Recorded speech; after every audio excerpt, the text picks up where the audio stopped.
Now, 20 world leaders are meeting in the Chinese city of Tianjin for this year's summit of the Shanghai Cooperation Organization.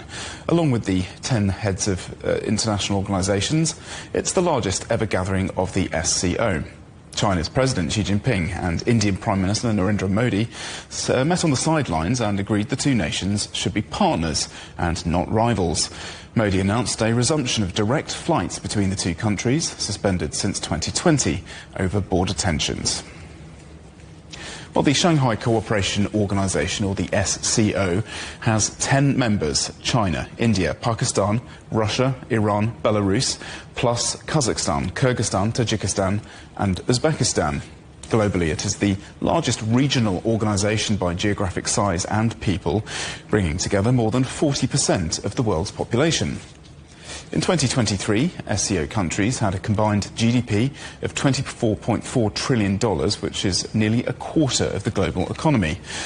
Established in 2001 by China, Russia and former Soviet states, the SCO aims to promote regional security, combat separatism and boost trade and investment by encouraging economic cooperation. CGTN's Dai Kai-yi has more now from Tianjin. Leaders from around the world have gathered in Tianjin for a grand meeting of the SCO Summit 2025. An event marks multilateralism and solidarity. On Sunday, Russian President Vladimir Putin arrived in the city. This marks another visit by President Putin to China since his state visit last May.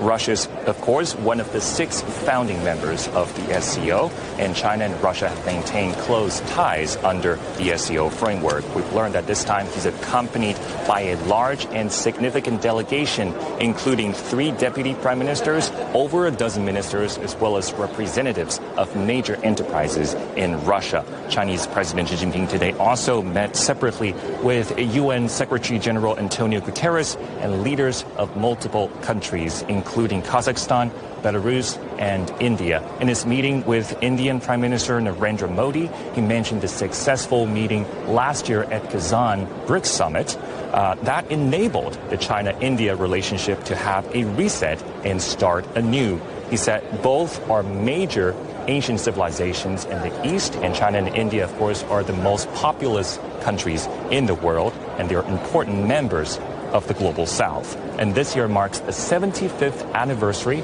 of the diplomatic ties between China and India. Both countries should see their ties from a strategic and long-term perspective. He said the focus should be on development. This is what he calls the biggest common denominator of the two countries. Indian Prime Minister Narendra Modi said the relationship between China and India is back on a positive trajectory. India and China are partners, not rivals. Their consensus far outweighs the disagreement. And this year marks the largest ever SCO summit and one of China's most significant diplomatic events. And the Chinese president will chair the meeting of the Council of Heads of State of the SCO and the SCO Plus meeting, in which he's expected to deliver keynote speeches. And during the summit, leaders will sign and issue the Tianjin Declaration, approve the SCO's development strategy for the next decade, and adopt a series of outcome documents charting the future of the SCO. A statement will also be issued to mark the 80th anniversary of the victory in the world's anti-fascist war, as well as the founding of the United Nations. Dai Kai-yi, CGTN, Tianjin. And let's talk now to Winnie King, who's a senior lecturer in politics and international studies at the University of Bristol here in the UK. Thank you very much indeed for being with us today. So first of all, if I could, I'd like to get your reaction to the warm words we heard from China and India, saying that they want to be partners and not rivals. I mean, how could that help to anchor, do you think, the SCO in its priorities and its hoped-for outcomes this year? Well, it's quite a significant development in terms of the fact that it's not just the first time that Modi has attended the summit since 2018, but it's a significant shift in terms of how we've seen China-India and India-US relations evolving since the Biden administration. So it's definitely a movement towards and a reflection of growing changes within the international political system, growing concerns about economic insecurity and fragmentation, and how there's scope for cooperation, not just between China and India, but within the SCO member states itself. Okay, and overall, what do you think we can expect to see come out of this summit? What kind of outcomes do you expect there are going to be? What were the stated priorities? Do we know much about what is likely to be agreed? Well, we do know that there's 3 key priorities that they wanted to discuss during the summit over this weekend, and that's in the area of security, economic connectivity, and digital transformation. And these are not new in terms of the fact that these are areas that have been longstanding within the SCO itself. But what is a bit different is the fact that the Tianjin Declaration sets out a clearer kind of strategy for the next decade, which includes a larger economic side and development side for the SCO itself, which is traditionally a security organization. So would you say then the tone has really shifted to more of an economic focus? I wouldn't necessarily say that it's shifted to economics. I think the key thing we need to understand is that the international order has moved towards one of less of cooperation and collaboration and one more of competition, security, risk. And that's highlighted in the tariff war and the trade wars that have been going on since, well, before April. But I think the really thing that we need to understand is that economics has become more of a security issue than it has in the recent past. And it's really come to the fore with the return of Trump. So the SCO's focus on economics, while not new, the prioritization is reasonably significant as a shift.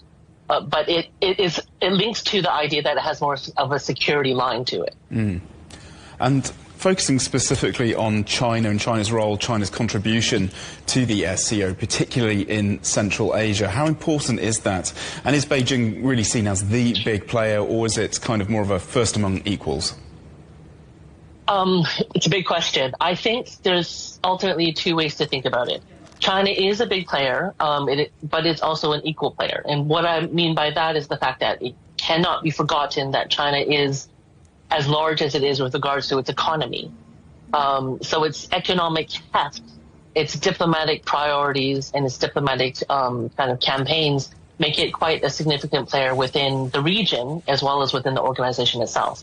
Now, when it comes to SCO itself, it does make an effort to kind of present things where everyone is an equal player.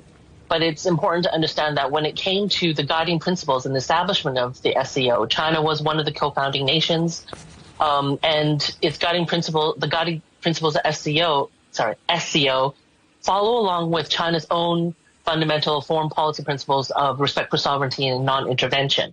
And so it does have a very significant contribution to make to the SCO, but it is not necessarily the dominant player in all aspects of the SCO itself. And the fact that we have India and Russia within as members really reflects that.